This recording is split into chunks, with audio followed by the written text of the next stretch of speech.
Olá, tudo bem? Mais uma vez estamos juntos, eu, pastor Cláudio Rosa, aqui do canal Que Diz a Bíblia, um canal de apologética cristã, defesa da fé. Falamos sobre teologia sistemática, escatologia, falamos sobre grupos sectários que estão inseridos aí no cristianismo. Quem é quem no cristianismo? Isso é muito importante. Então, fique ligado aqui conosco, se inscreva no canal. Você não é inscrito ainda, está só aí olhando, se inscreve no canal. Quando você se inscreve, então você tem aí as informações mais completas, e você acionando o sininho, quando você aciona o sininho, você vai sempre estar recebendo as informações, você vai estar recebendo as notificações de novos vídeos e das lives também. Também estamos no Facebook. No Facebook é O Que Diz a Bíblia Sagrada, está bem? Aqui no YouTube, O Que Diz a Bíblia. Comente, os comentários são importantes. Quando você comenta, você está externando aí o seu pensamento. Você pode não concordar com o que nós estamos falando, escreva para nós. Você concorda? Muito bem, isso é importante. E aí nós vamos trocar algumas ideias, trocar informações. Compartilhe, porque as pessoas que vão estar recebendo o compartilhamento, elas estarão sendo o quê? Evangelizadas, isso é muito importante.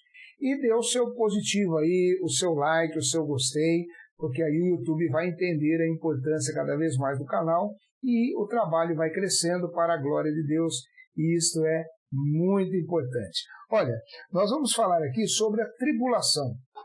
Muitos dizem, olha, a tribulação já está acontecendo, já estamos vivendo a tribulação, a igreja passa pela grande tribulação ou não. Claro que nós vamos falar desse assunto mais vezes, de forma um pouco mais ampla e mais profunda, mas aqui nós queremos dar aqui uma pincelada sobre o assunto e comentarmos sobre essa tribulação. O que a Bíblia fala sobre a tribulação? Qual é a posição da igreja? Será que nós estamos vivendo essa tribulação já? O que a palavra de Deus diz a respeito?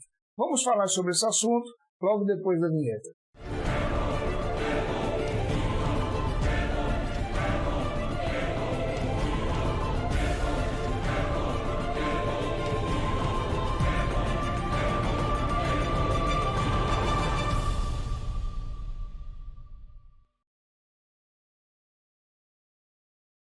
Ok, estamos de volta. Tribulação é uma palavra que vem à tona e sempre quando nós falamos sobre tribulação, já pensamos no Apocalipse, no final dos tempos, nos acontecimentos, nos juízos de Deus sobre a terra, os selos, as trombetas, as taças. Será que tudo isso alcança a igreja ou não? Será que isso já está acontecendo? Será que já aconteceu? Da onde advém esse entendimento? O que acontece? Bem, vamos começar lendo lá no profeta Daniel, quando ele fala a respeito desse assunto. Daniel, capítulo 9, a partir do versículo 24. Daniel, capítulo 9, versículo 24. Diz assim: 70 semanas estão determinadas sobre o teu povo e sobre a tua santa cidade, para cessar a transgressão e para dar fim aos pecados, e para expiar a iniquidade e trazer justiça eterna, e selar a visão e a profecia, e para ungir o Santíssimo. Primeiro detalhe aqui no versículo 24. As 70 semanas, iniciando aqui, são 70 semanas proféticas, e são semanas de anos, não semanas de dias, como nós temos aqui. Isto baseado lá em Levíticos 25. Como eu disse, nós não vamos entrar em tantos detalhes aqui, porque esse é um assunto amplo e nós vamos estar falando de forma mais minuciosa em outra oportunidade. Mas são semanas e anos. E o detalhe que eu quero chamar a atenção é que essas 70 semanas, como diz aqui em Daniel, ela é para o seu povo e para a tua santa cidade. Os acontecimentos das 70 semanas são para o povo judeu e para a cidade de Jerusalém.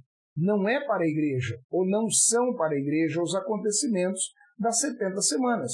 Já começa por aqui. Nós já conseguimos identificar que as 70 semanas elas estão direcionadas a um povo e a um local específico. O versículo 25 diz: sabe e entende desde a saída da ordem para restaurar e para edificar a Jerusalém até ao Messias, o príncipe, e veja que aqui está príncipe em letra maiúscula, haverá 7 semanas e 62 semanas, e as ruas e o muro de reedificação, mas em tempos angustiosos. Versículo 26. E depois das 62 semanas será cortado o Messias, ou seja, Jesus, está falando de Jesus, será retirado, mas não para si mesmo. E o povo do príncipe, agora está falando do príncipe em letra minúscula, ou seja, de um outro príncipe, que há de vir, destruirá a cidade, o santuário, e o seu fim será como uma inundação. E até o fim haverá guerra, estão determinadas assolações. E aqui nós identificamos duas figuras do príncipe. Uma da invasão de Jerusalém, quando houve lá no ano 70, que foi destruído, e esse príncipe também está indicando a vinda do anticristo, a manifestação do anticristo. Versículo 27. E ele fará aliança com muitos por uma semana. Ele quem? Esse príncipe, escrito em letra minúscula. E na metade da semana fará cessar o sacrifício e a oblação, e sobre a asa da abominação virá o assolador. E isso até a consumação, e o que está determinado será derramado sobre o assolador. Bem, a informação que nós temos aqui é que agora esse príncipe, ele vai fazer um acordo nesta última semana. Uma semana, lembre-se que o período de 70 semanas foi dividido em 3 períodos. 7 semanas, 62 semanas e 1 semana. Então, esses períodos, eles foram divididos e estão estabelecidos com acontecimentos. O que o texto está dizendo aqui é que nesta última semana haverá a manifestação desse ser, desse príncipe, que é o anticristo, e que ele vai fazer um acordo, e esse acordo ele vai surtir um efeito, ele vai trazer um efeito ao qual será que ele permitirá a volta do sacrifício naquele templo que existia lá quando Herodes criou o segundo templo, o templo de Salomão, depois o segundo templo de Herodes, ali no pátio do templo de Jerusalém, em Israel, e ali tudo será estabelecido. Mas ele permite que isto volte, que volte a existir o templo, que volte a existir o sacrifício, mas logo depois ele vai intervir e ele vai fazer cessar esse sacrifício. Isso é o que o texto está dizendo.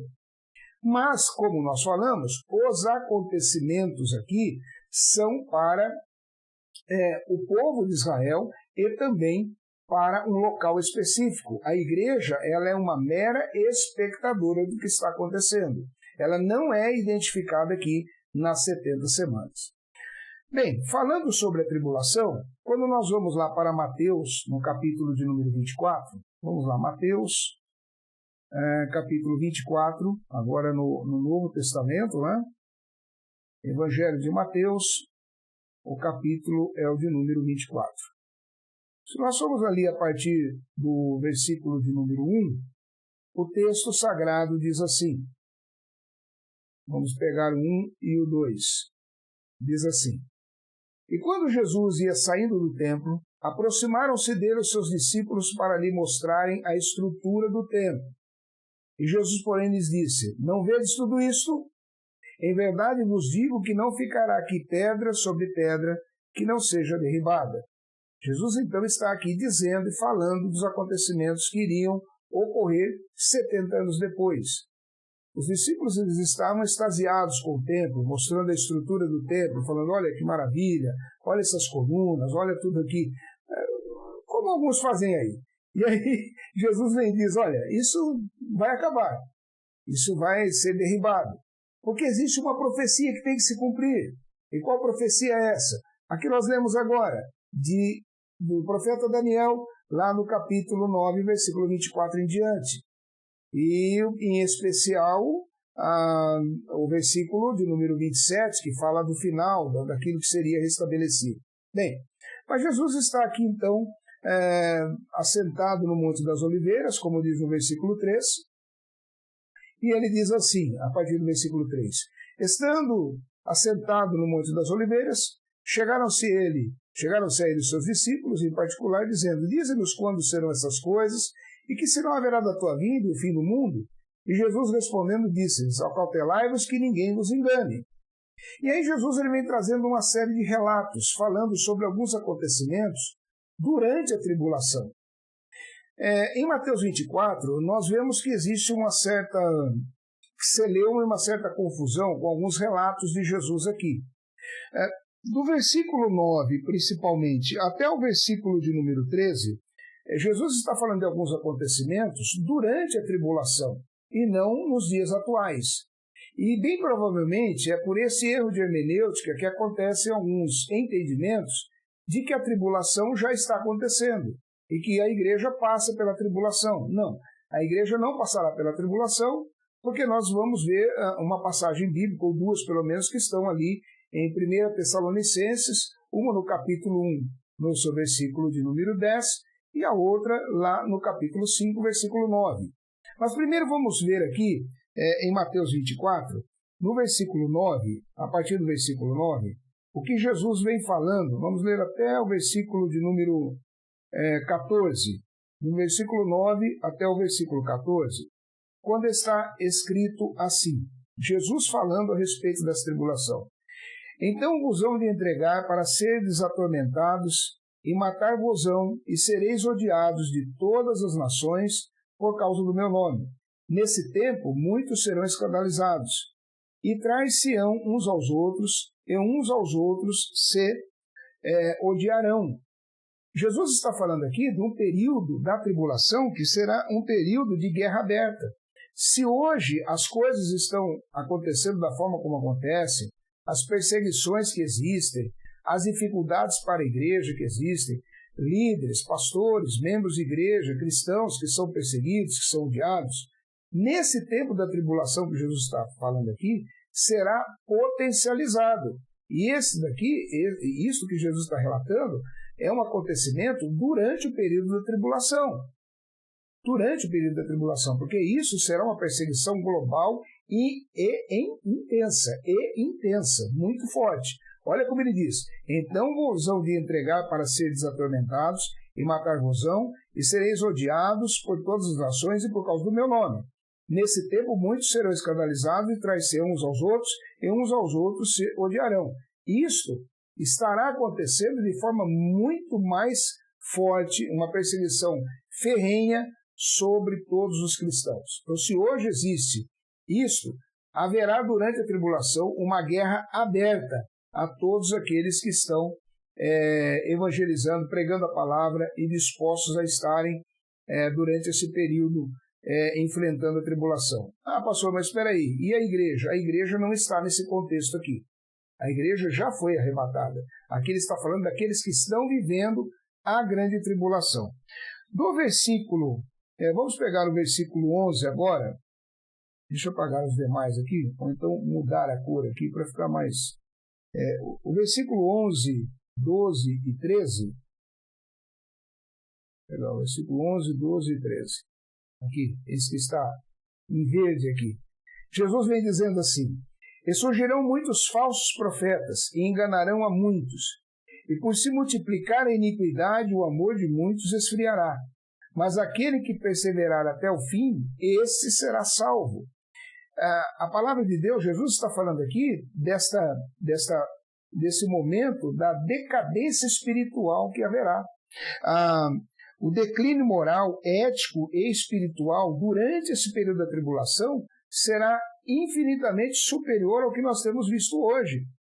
Porque hoje ainda o que segura essa condição na terra da pregação do evangelho, do declínio que nós temos visto e que achamos que é um absurdo, e na verdade mas que ainda não chegou ao ápice do que será diante disso que Jesus fala. Então, durante a tribulação, haverá um declínio moral, ético, de conceitos morais totalmente depravados e decaídos. O que nós temos visto acontecer aí é um preâmbulo, é uma preparação para aquilo que irá acontecer durante o período da tribulação. Mas definitivamente a igreja ainda não está vivendo isto como Jesus aqui diz. E o versículo 14, vamos apagar os demais aqui, vamos deixar só no azul aqui. Deixa eu ver se uma outra cor fica um pouco... Opa, perdão. Fica um pouco melhor. Não adianta. Vamos deixar no azul aqui mesmo. No versículo 14, Jesus diz assim: e esse evangelho do reino será pregado em todo o mundo, em testemunho a todas as nações, e então virá o fim. Sabe uma coisa interessante aqui, durante o período da tribulação, é que o mundo será indesculpável, porque a pregação do Evangelho será a nível mundial. Mundial, sim, durante a tribulação, durante o período da tribulação, haverá pregação do Evangelho de forma globalizada. Em Isaías capítulo 11, no seu versículo 9, vamos ver lá, olha só. Isaías capítulo 11, deixa eu trazer aqui. Isaías capítulo de número 11, no seu versículo de número 9, a palavra de Deus diz assim. Olha que interessante. Não se fará mal nem dano algum em todo o meu santo monte, porque a terra se encherá do conhecimento do Senhor, como as águas cobrem o mar. Ou seja, o conhecimento da palavra de Deus é colocado como o mar que cobre todo o oceano, uma quantidade enorme de água. Essa é a comparação que é feita. Isso mostra a capacidade que Deus tem de trazer ao conhecimento das pessoas o Evangelho, para todos aqueles que receberem a palavra de Deus de bom grado, durante esse período da tribulação. E em 1 Tessalonicenses, a palavra de Deus, então, ela vem falando sobre a questão da ira de Deus. 1 Tessalonicenses, no seu capítulo de número 1 e no versículo 10. 1 Tessalonicenses, capítulo 1, versículo 10, diz assim: E esperar dos céus o seu Filho, a quem ressuscitou dentre os mortos, a saber, Jesus, que nos livra da ira futura. Ora, aqui está falando esperar dos céus o seu Filho, num cumprimento daquilo que está escrito na própria carta aos Tessalonicenses, no capítulo 4, a partir do versículo 16, que diz que Jesus virá nas nuvens para arrebatar a igreja, para arrancar a igreja desta terra. O arrebatamento, a palavra arrebatar, quer dizer arrancar com força. E a palavra de Deus está dizendo que nós vamos esperar dos céus o seu Filho, a quem ressuscitou dentre os mortos, a saber, Jesus, que nos livra da ira vindoura, ou seja, ele está nos livrando dessa ira que é a grande tribulação que virá sobre a face da terra. Quando nós olhamos agora também para o capítulo 5, nós vamos ver aqui, no seu versículo de número 9, escrito assim: Porque Deus não nos destinou para a ira, mas para a aquisição da salvação por nosso Senhor Jesus Cristo. Esta passagem bíblica de 1 Tessalonicenses, capítulo 5, versículo 9, está em harmonia com 1 Tessalonicenses, capítulo 1, versículo 10, que fala que nós esperamos no céu a vinda de Jesus, que Deus o ressuscitou dentre os mortos e que nos livra da ira vindoura. Por isso, a tribulação é uma realidade, ela acontecerá. O que nós estamos vivendo são os momentos de preparação dessa grande tribulação, mas ainda não estamos vivendo a mesma. A grande tribulação será o juízo de Deus derramado sobre a terra e, com toda certeza, a igreja não estará passando por esse flagelo. Vamos, como eu disse, estar falando sobre esse assunto de forma mais profunda, mais ampla, para um entendimento maior. Mas, a princípio, esse vídeo, o objetivo dessa palavra aqui é trazer uma informação mais superficial, mas que traga essa informação de que a igreja não passa pela tribulação em razão dos relatos bíblicos que nós temos aqui. Deus abençoe a sua vida. Obrigado por estar conosco aqui no canal que diz a Bíblia. Você pode estar colaborando conosco através do Pix, que aqui está. Esta colaboração é para que nós possamos aqui estar melhorando as condições do estúdio. Temos uma equipe, temos equipamentos que precisamos estar dando aí um upgrade nele para que ele faça uma transmissão cada vez melhor a todos os queridos que estão conosco. Amém? Deus abençoe a sua vida e até o próximo vídeo, em nome de Jesus.